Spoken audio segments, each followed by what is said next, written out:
It is granted only to the heart that abounds with integrity, trust, generosity and love, to realize true prosperity. The heart that is not possessed of these qualities cannot know prosperity, for prosperity, like happiness, is not an outward possession, but an inward realization. The greedy man may become a millionaire, but he will always be wretched, and mean, and poor, and will even consider himself outwardly poor, so long as there is a man in the world who is richer than himself. Whilst the upright, the open-handed and loving will realize a full and rich prosperity, even though their outward possessions may be small. He is poor who is dissatisfied, he is rich who is contented with what he has, and he is richer who is generous with what he has. When we contemplate the fact that the universe is abounding in all good things, material as well as spiritual, and compare it with man's blind eagerness to secure a few gold coins or a few acres of dirt, it is then that we realize how dark and ignorant selfishness is. It is then that we know that self-seeking is self-destruction. Nature gives all, without reservation, and loses nothing. Man, grasping all, loses everything. If you would realize true prosperity, do not settle down, as many have done, into the belief that if you do right, everything will go wrong. Do not allow the word competition to shake your faith in the supremacy of righteousness.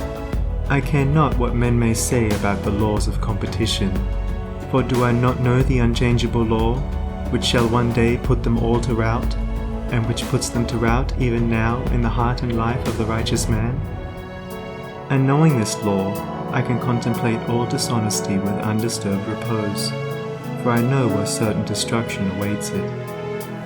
Under all circumstances, do that which you believe to be right, and trust the law. Trust the divine power that is immanent in the universe, and it will never desert you, and you will always be protected. By such a trust, all your losses will be converted into gains, and all curses which threaten will be transmuted into blessings. Never let go of integrity, generosity, and love, for these, coupled with energy, will lift you into the truly prosperous state.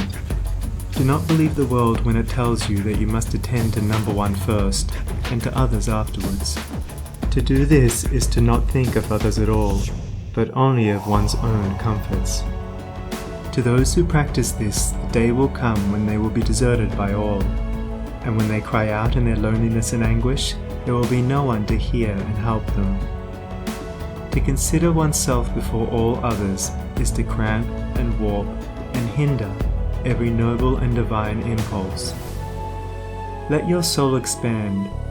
Let your heart reach out to others in loving and generous warmth, and great and lasting will be your joy, and all prosperity will come to you. Those who have wandered from the highway of righteousness guard themselves against competition. Those who always pursue the right need not to trouble about such defense. This is no empty statement. There are men today who, by the power of integrity and faith, have defied all competition, and who, without swerving in the least from their methods, when competed with, have risen steadily into prosperity, whilst those who tried to undermine them have fallen back defeated.